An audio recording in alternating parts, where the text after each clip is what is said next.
Halo, Assalamualaikum warahmatullahi wabarakatuh. Perkenalkan, nama saya Muhammad Tugul Ramadan dengan NIM 2010301144. Saya berasal dari Prodi Fisioterapi Universitas Aisyah Yogyakarta, semester 6, kelompok B6. Di sini saya akan menjelaskan terkait dengan resume atau rumah sakit tipe fisioterapi olahraga tipe C. Baik, di sini saya akan menjelaskan bagaimana proposalnya.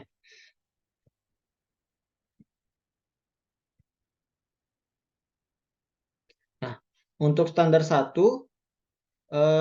falsafah dan tujuannya itu visi memberikan pelayanan terbaik dalam memelihara, mencegah maupun memulihkan anggota gerak sesuai dengan pengetahuan fisioterapi. Dengan misi mengembalikan anggota gerak tubuh dengan tepat, memberikan pelayanan edukasi terkait fisioterapi secara luas dan tepat kepada masyarakat, dan juga memberikan pelayanan terbaik kepada masyarakat. Standar 2, administrasi dan pengelolaan. Dari pertama, organisasi pelayanan fisioterapi dan tata laksana, tertulis, lalu uraian tugas.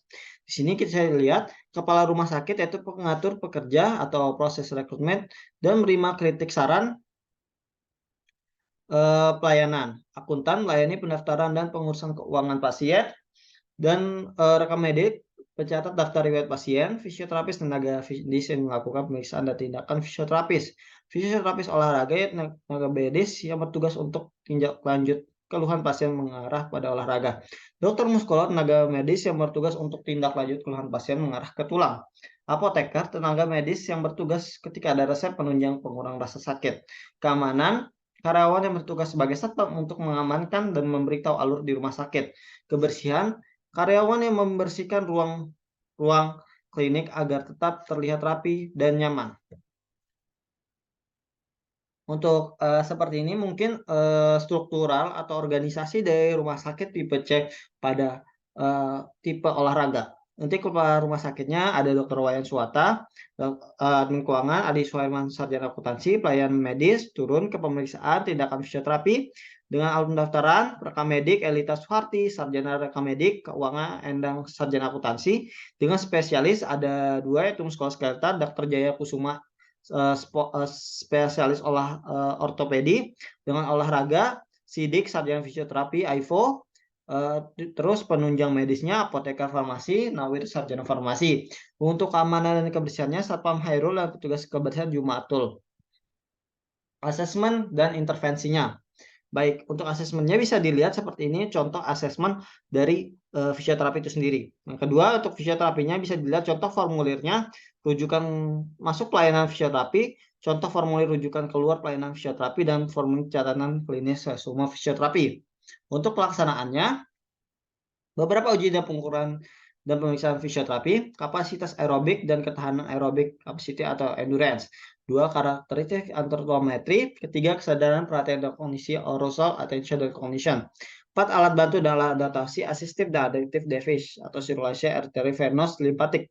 Hambatan lingkungan rumah pekerjaan sekolah dan rekreasi, ergonomi dan mekanika tubuh. Tujuh, integritas integumen, integritas mobilitas sendi, motor function, kebutuhan penggunaan keselamatan alignment dan pengempasan peralatan ortotik dan protektif dan suportif. 11, pengurangan rasa nyeri. Ke-12, postur. Ke-13, kebutuhan prostetik. Ke-14, lingkup gerak sendi termasuk panjangnya otot.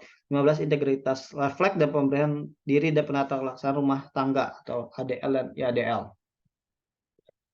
Lanjut, standar pimpinan dan pelaksana pimpinan itu terdiri memiliki standar aktif. Pertama, kompetensi skill berpengalaman di bidang selama 2 tahun, memiliki sertifikasi profesi, memiliki gelar spesialis, dengan kebutuhan sumber daya manusia, analisis jumlah beban kerja, rasio kunjungan jumlah pekerja, admin keuangan 1 orang, fisioterapi 2 orang, rekam medis 1 orang, spesialis muskular 1 orang, spesialis olahraga, satpam 1 orang, petugas kebersihan 2 orang.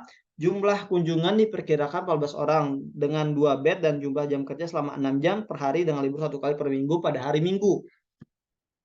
Nah, bisa dilihat di sini apa saja yang dibutuhkan untuk menjadi seorang tenaga medis. Yang pertama ada ijazah, surat pemilihan tempat praktik, surat keterangan sehat, terus surat dari IV setempat, dan juga masih banyak yang lainnya. Untuk beban kerjanya mungkin di rumah sakit tipe C olahraga yaitu analisis beban kerjanya 2 kali 7 atau 2 kali 6 pasien per hari dengan jumlah 12 sampai 14 pasien per hari. Kualifikasi sumber daya baik. Kualifikasi sumber daya yaitu kurikulum vitae, SKCK surat berlaku baik, KTP, ijazah terakhir, daftar riwayat hidup, surat nilai kompetensi, lulus ujian kompetensi dan pengetahuan, memiliki STR, memiliki ijazah profesi dan sarjana, dan D3 minimal lulus masa percobaan.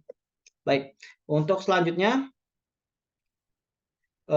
rekam medik perorangan, minimal lulusan D3 rekam medik, memiliki sikap jujur dan dapat dipercaya, memiliki surat izin kerja tenaga rekam medik, mempunyai keahlian komunikasi dan penggali informasi yang baik. Tenaga medis 2 orang, spesialis olahraga laki-laki, memiliki sikap jujur dan dapat dipercaya, memiliki pengalaman kerja di klinik atau rumah sakit, lulusan spesialis muskuloskeletal ataupun olahraga. Wajib memiliki surat tanda registrasi STR aktif, memiliki pengetahuan lebih untuk menganalisis pasien sesuai gelarnya. Akuntansi 2 orang, atau bisa juga laki-laki, perempuan, minimal lulusan 1 akuntansi, memiliki sikap jujur dan dapat dipercaya, memiliki pengalaman kerja dan administrasi. Apoteker 2 orang, perempuan, minimal lulusan S1 akuntansi, memiliki minimal lulusan S1 apoteker, memiliki sikap jujur dan dapat dipercaya, memiliki pengalaman kerja. Petugas kebersihan laki-laki atau perempuan, minimal lulusan SMA, memiliki sifat suka kebersihan dan cekatan. Pengaturan jaga bisa dilihat seperti ini. Pengaturan jaga dalam unit fisioterapi meliputi pelayanan fisioterapi bagi dalam 2 shift atau 1 shift. Jam kerja unit fisioterapi contoh, hari kerja 365 dikurangi 52, 313 hari per tahun. Cuti tahunan 12 hari, pendidikan latihan 4 hari, hari libur nasional 12 hari, ketidakhadiran kerja 3 hari minimal. Maksimal. Standar fasilitas dan peralatan bisa dilihat seperti ini. Ruangan untuk fisioterapi atau rumah sakit olahraga. Nah, prasarana minimal ada stetoskop, tensimeter, meter gulung, goniometer, plumb line atau pengukur waktu, cermin, proyektor, dan laptop, serta infrared radiation. Selanjutnya, nah bisa dilihat di sini ada banyak sekali alat-alat seperti TENS, Coldpack, habis itu TheraBand, terus ada Hotpack, ada Walker, ada strap, ada tapping, dan ada tongkat dan lain sebagainya. Untuk standar 5, kebijakan dan prosedur SOP. Kebijakan dan prosedur jenis intervensi yang diberikan yaitu pelayanan fisioterapi di rumah sakit, khusus pelayanan fisioterapi di rumah sakit sesuai dengan klasifikasinya. Karena kita olahraga, maka klasifikasinya pun juga olahraga. Contoh seperti apa ini?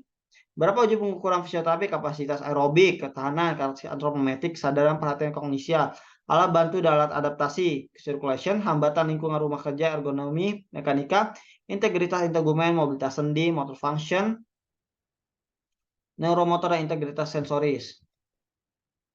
Nah, seperti ini ada nyeri, ada kebutuhan prostetik, terus ada lingkup gerak sendi, ada integritas refleks, ada pemeliharaan diri dan penataran rumah tangga, dan termasuk ADL dan IADL.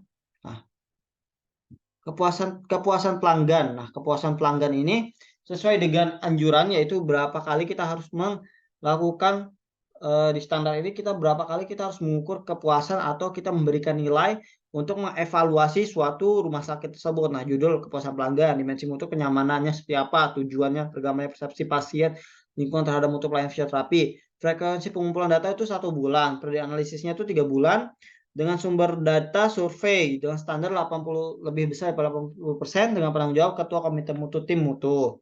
Juga kejadian kesalahan tindakan fisioterapinya, adanya kejadian kesalahan tindakan fisioterapi berapa kali, frekuensi sama, sumber standarnya 0%, sebisa mungkin tidak ada penanggung jawab pimpinan pelayanan ketua staf fungsional dan fisioterapi. Lanjut, angka kejadian drop out. Kejadian drop out pasien fisioterapi, dimensi kesinambungan, tujuan tergambarnya kesinambungan pelayanan fisioterapi sesuai dengan dijanjikan oleh fisioterapi. Terus frekuensinya 3 bulan, periode 6 bulan, sumber datanya rekam medik, standarnya kurang dari 50%, tanggung jawab pimpinan pelayanan ketua staf fungsional fisioterapi. Standar 6, pengembangan tenaga dan pendidikan. 1. Program tertulis pelatihan dan pendidikan, peningkatan kompetensi, perencanaan tertulis penelitian, program pengembangan dan peningkatan kesejahteraan, program penilaian kerja, program orientasi dan karyawan baru, program tertulis pendidikan peningkatan kompetensi, musyawarah perencanaan intervensi dengan program lainnya selanjutnya disebut Musrenbak, adalah forum antar pelaku dalam rangka menyusun rencana intervensi, program penyuluhan fisioterapi kecamatan, Rencana kerja tahunan penyuluhan adalah jadwal kegiatan disusun oleh penyuluh berdasarkan program penyuluhan setempat yang dilengkapi dengan hal-hal yang dianggap perlu untuk berinteraksi dengan pelaku utama atau sasaran pasien. 4. Program pemilihan dan pengolahan alat. Selanjutnya ini ada rencana tertulis, rencana tertulis penelitian konsep baru melakukan evaluasi dan penyerahan klien. Contohnya ada program penyuluhan fisioterapi kecamatan dan desa. Ini ada rencana tahunan penyuluhan, terus program orientasi karyawan baru, office tour, dan pengenalan sebagai salah satu acara dalam orientasi karyawan baru. 2. Kendalkan pada peraturan perusahaan saat orientasi karyawan baru. Standar 7. Evaluasi pelayanan dan pengembangan mutu. Ini contohnya bisa dilihat ini, apabila kita memberikan kepada pasien ataupun ke hasil evaluasi terhadap setelah selesai tindakan, setelah selesai pengobatan, setelah selesai rehabilitasi, kita harus memberikan ini bagaimana surveyor atau kuesioner untuk diisi. Ada STP, misal diisi sangat tidak puas, TP tidak puas, P puas, SP sangat puas. Contohnya kemampuan petugas pelayanannya seperti apa. Kemampuan petugas dokter dalam memberikan pelayanan pemeriksaan, puas. Kemampuan petugas paramedis dalam memberikan pelayanan pemeriksaan awal, puas. Kemampuan yang petugas parkir dalam melakukan tugasnya, puas. Habis itu kecepatan pelayanannya pendaftaran, puas juga. Lalu kepastian jadwal pelayanan, ketepatan waktu pemeriksaan awal, puas. Ketepatan waktu pemeriksaan dokter juga puas, seperti itu. Seperti itulah kuesioner untuk melakukan evaluasi terhadap rumah sakit tipe C olahraga ini. Sekian itu saja mungkin. Assalamualaikum warahmatullahi wabarakatuh. Kurang lebihnya mohon maaf. Saya tutup. Terima kasih.